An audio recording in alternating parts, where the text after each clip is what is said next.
Shia ubukhosi wehla wafa ngenxa yami. Ineculo ngaluthando, ineculo ngaluthando, lukaKristu mfeli wami, lukaKristu mfeli wami.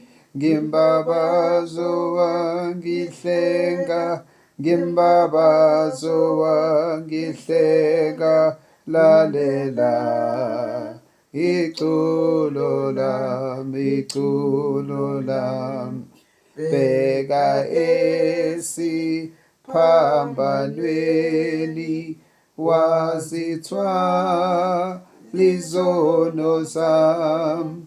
Ziyaphumi zinyembezi, nxa ngicuvuma iculo lami. Ngineculo ngaluthando, ngineculo ngaluthando, lukaKristu mfeli wami, lukaKristu mfeli wami. Ngimbabazo wangihlenga, ngimbabazo wangihlenga, lalela iculo lami, iculo lami.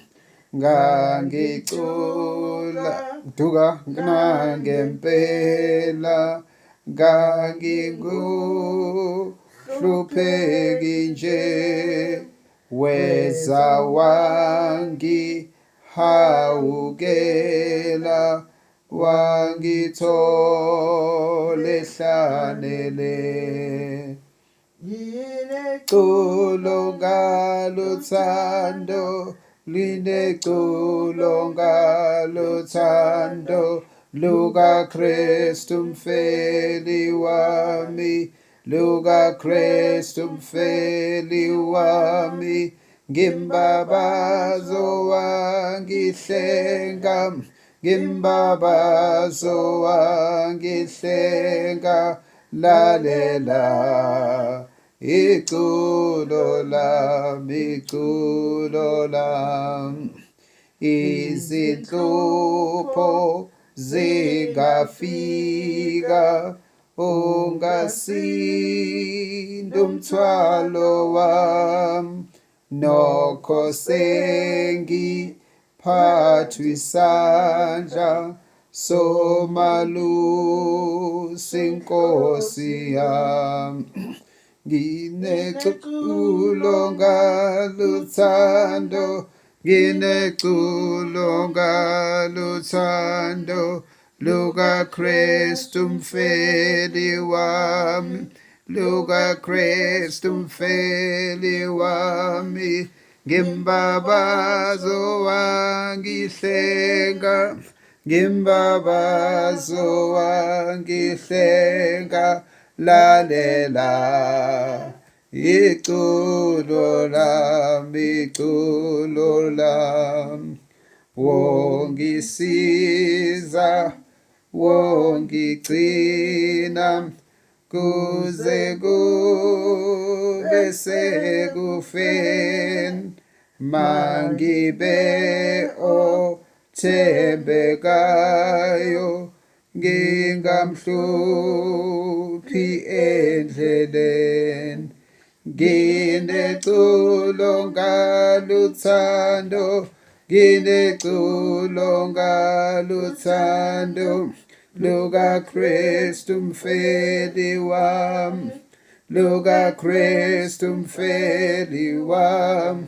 Ngimbabazo wangihlenga, ngimbabazo wangihlenga, lalela iculo lami, iculo lami. Amen. Amahubo 19 verse 14. Mhlawumbe uzowachaza uthi mfundi mangabe khona ozothanda ukuchaza.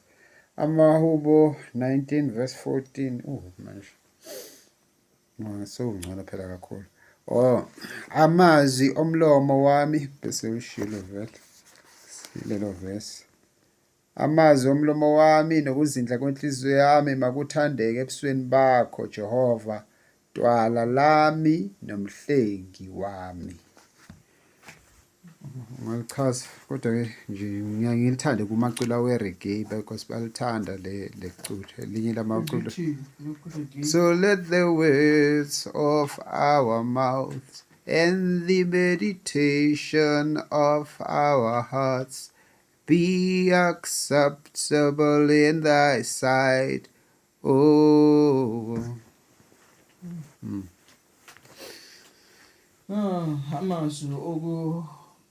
Amazwi wami nokuzindla kwenhliziyo yami makuthandeke ebusweni bakho.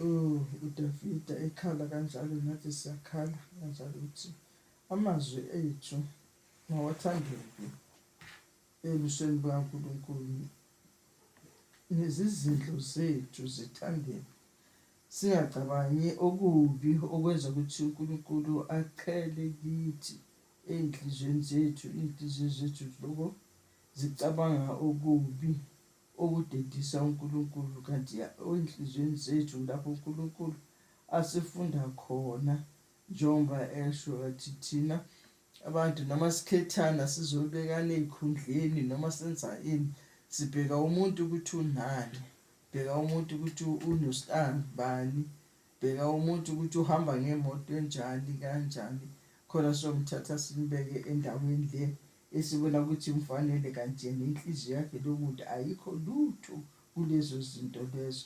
Ingakho uNkulunkulu athi nje thina sikhetha abantu ngokubabheka ebusweni, yena akafani nathi ngoba yena ubheka inhliziyo, ngoba ngempela inhliziyo ngeke sikwazi ukuyibona, asiyiboni.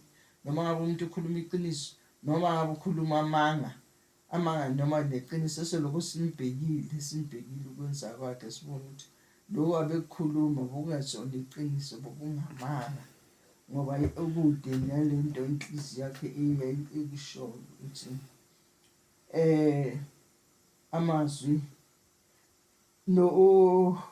amazwi omlomo ami nokuzindla kwenhliziyo yami makuthandeke ebusweni bakho.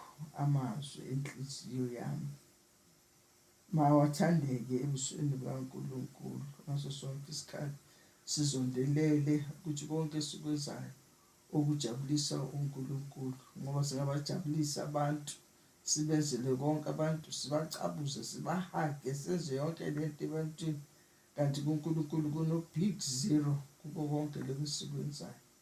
So athi uNkulunkulu angasisiza ukuthi kakhulukazi esikwenzayo sikwenzele ukuthi umlomo wami nenhliziyo yami iyathandeka kuNkulunkulu, nezizindlo zami ziyathandeka kuNkulunkulu. Amen. Hallelujah.